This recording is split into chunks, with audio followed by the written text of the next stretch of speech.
Good morning to all of you once again for accountancy class. Yesterday, our chapter number 1, that is meaning and objective of accounting, that was in progress. And yesterday we have discussed objective of accounting. हमने accounting के objectives हैं उनको हमने कल जो discuss किया था, तो उनके मेन पॉइंट्स पढ़ देता हूँ, मैं डिटेल में नहीं जाऊँगा। पहला आपका था to keep systematic record of business transaction का सिस्टमेटिक रिकॉर्ड रखना, पहला फंक्शन ये ऑब्जेक्टिव ये था।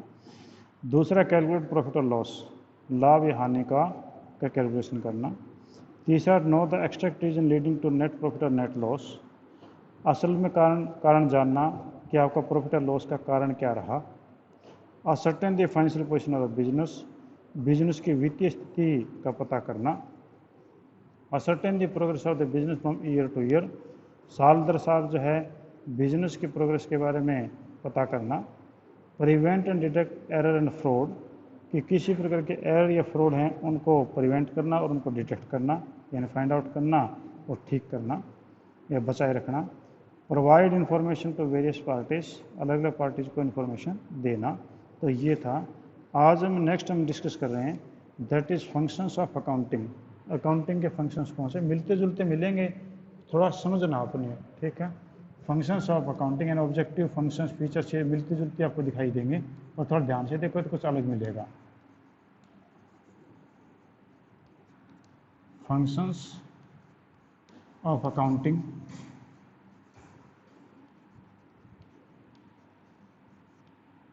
अकाउंटिंग के फंक्शंस कौन कौन से हैं।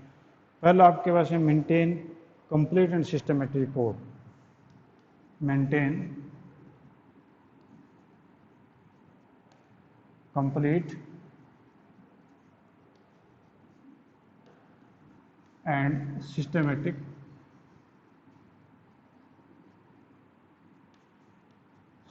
रिकॉर्ड।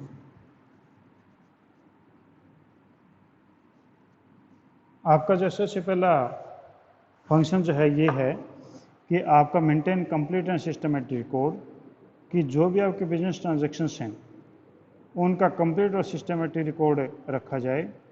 उनको जो है प्रॉपर तरीके से ट्रांजैक्शन को लेजर में पोस्टिंग की जाए। उसके बाद में जो है फाइनेंशियल स्टेटमेंट बनाई जाए, यानी प्रॉफिट एंड लॉस अकाउंट और बैलेंस शीट उनकी बनाई जाए। तो पहला आपका जो है मेंटेनेंस ऑफ है complete and systematic record, complete और सिस्टमेटिक रिकॉर्ड रखना पहला फंक्शन आपका है, यानी से जरूरी फंक्शन पहला ये है। दूसरा communicating the financial result to various parties, communicating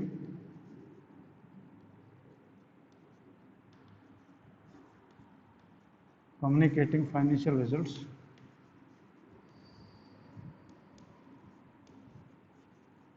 results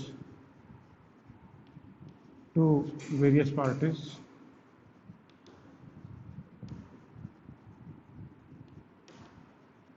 various parties को जो है आपके रिजल्ट कम्युनिकेट करना। कि आपका जो दूसरा मेन फंक्शन ये है कि आपकी जो इन्फॉर्मेशंस हैं नेट प्रॉफिट से रिलेटेड हैं, यानी आपका कितना प्रॉफिट या लॉस हुआ, या एसेट या लायबिलिटीज़ हैं, उनको जो इंटरेस्टेड पार्टीज जो आपकी होती हैं उनको इसके बारे में बताना। इंटरेस्टेड पार्टीज आगे आएंगी, आपकी कौन कौन सी इंटरेस्टेड पार्टी हो सकती है इन्फॉर्मेशन के बारे में।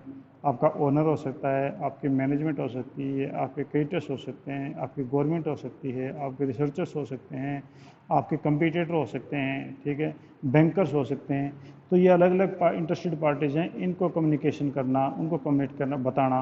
अब बताने वाली ये है कि वो अपने आप ही आपने बैलेंस शीट प्रिपेयर कर दी, profit and loss account prepare कर दिया, तो जिनको जरूरत है वो अपने आप ही इसको एनालाइज कर लेंगे, अपने आप इन्फॉर्मेशन मिल जाएगी, यानी कम्युनिकेशन अपने आप ही हो जाएगा।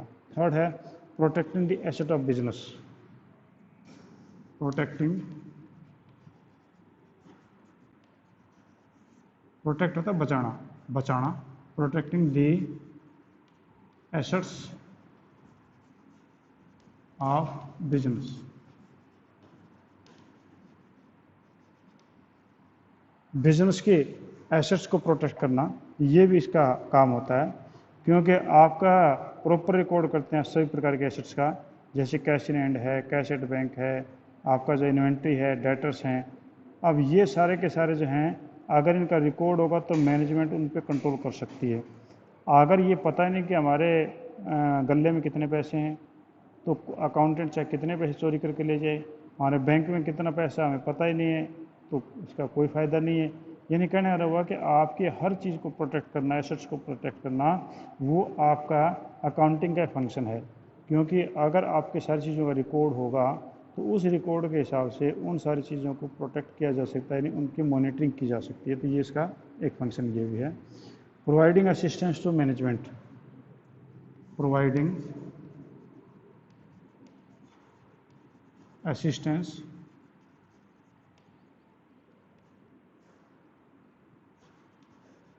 assistance to management।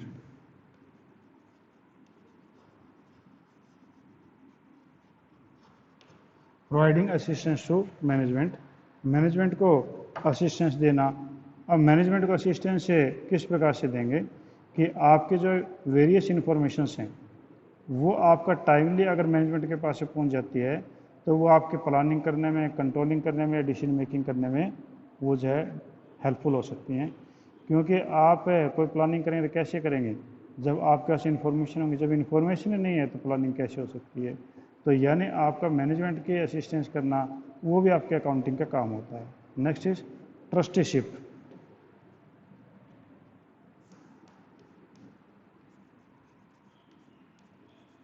Trusteeship, trusteeship का मतलब क्या होता है? ट्रस्टीशिप का मतलब ये होता है कि खुद कोई पैसा ना खाए और दूसरों को भी ना खाने दे, वो ट्रस्टीशिप कहलाती है। अब अकाउंटिंग तो जना कोई आदमी तो है नहीं, तो वो तो पैसे खाएगी नहीं, और वो जो है अकाउंटिंग पूरी रहेगी तो दूसरों को भी नहीं खाने देगी। ठीक है, तो ट्रस्टीशिप आपकी एक प्रकार से हो गई कि in case of companies management is interested in with the task of controlling the resource of enterprise, the management is expected as an act of a trustee of A company. आपकी management जो है वो company की trustee कहलाती है एक प्रकार से। ठीक है, और ट्रस्टी कहने वाला ये हुआ कि आपकी कोई एसेट जो है बेकार ना चली जाए, आपके एसेट के साथ में कोई फ्रॉड ना हो जाए। तो ये काम मैनेजमेंट करेगी, किसकी हेल्प से करेगी? तो नेचुरली अकाउंटिंग की हेल्प से ही वो काम हो पाएगा। ठीक है, और next is compliance of legal needs.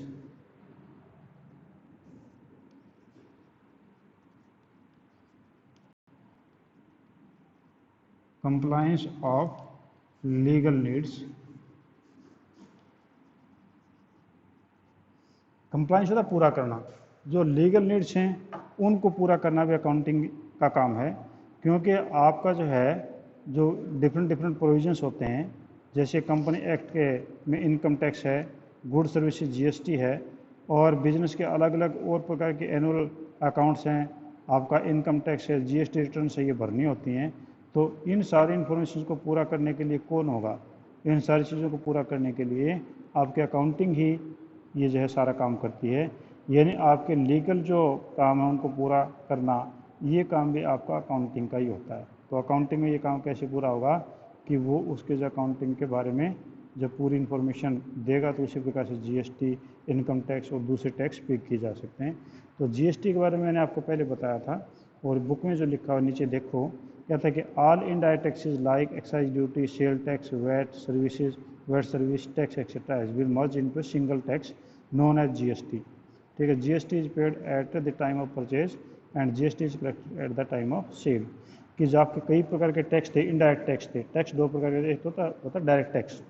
Direct tax होता है जैसे इनकम टैक्स होगा, सीधे किसी आदमी से पैसे लेना, और डायरेक्ट टैक्स कहलाता है।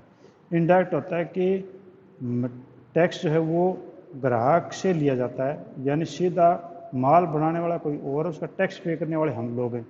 तो हमसे इनडायरेक्ट उससे पैसा लेता है, सीधा सरकार हमारे खाते से पैसा नहीं निकाल रही, बल्कि किसी गुड्स के नाम पे पैसा निकाल रही है, तो वो इनडायरेक्ट टैक्स कहलाता है। तो जितने भी आपके इनडायरेक्ट टैक्स हैं उन सभी टैक्सेस को जोड़ करके एक नया टैक्स बनाया गया, तो उसका नाम है जीएसटी। ठीक है, और next is fixing responsibility.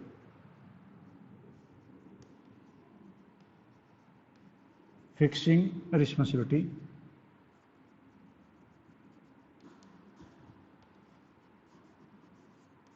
Responsibility fix करना, ये भी जो है एक काम है कि आपका जो है अकाउंटिंग में ये पता चल जाता है कि किस डिपार्टमेंट ने कितना क्या काम किया और कितना उसका काम होना चाहिए था, तो अकाउंटेबिलिटी भी इसके ऊपर पॉसिबल हो सकती है। ठीक है जी। तो अभी हमने जो किया वो फंक्शन ऑफ अकाउंटिंग है। तो अकाउंटिंग के फंक्शन कौन कौन से हैं, मैं इनको एक बार थोड़ा सा फिर आपको जो है दोहरा देता हूँ। तो फंक्शन ऑफ अकाउंटिंग में सबसे पहला है maintain complete and systematic record. पूरा कंप्लीट और सिस्टमेटिक रिकॉर्ड मेंटेन करना पहला काम तो ये होता है आपका अकाउंटिंग का। यानी उसमें सभी प्रकार के अकाउंट को जो है कंप्लीट तरीके से सिस्टमेटिक तरीके से मेंटेन करना, यानी प्रॉफिट एंड लॉस अकाउंट बनाना, फाइनल अकाउंट बनाना। ठीक है। Communicating financial results to the various parties, जो आपके अलग अलग पार्टीज़ हैं जो बिजनेस से कंसर्न करती हैं, उन सभी पार्टीज़ को जिसके बारे में इंफॉर्मेशन देना, वो काम भी कम्युनिकेशन करना, ये भी अकाउंटिंग का काम है। क्योंकि अकाउंटिंग जो है that will prepare the profit and loss account and balance sheet, and from the profit and loss and balance sheet any party who is interested they can take the informations. Next is protecting the asset of business. Means the asset of business can be protected by only the accounting. It means the cash in hand, cash at bank, total asset, total debtors, etc. all are recorded in the ledger account. Management can control on the assets. तो वो management जो assets पे control कर सकती है, अगर वो account ही नहीं बनेंगे तो फिर कैसे करेगी। ठीक है। और next is providing assistance to management. Management also requires some planning, controlling, and some other decisions making, and that will be also based on the accounting. Accounting information देगी तो उसी के बेस पे जो है ये आपके डिसीजन हो सकते हैं। Next is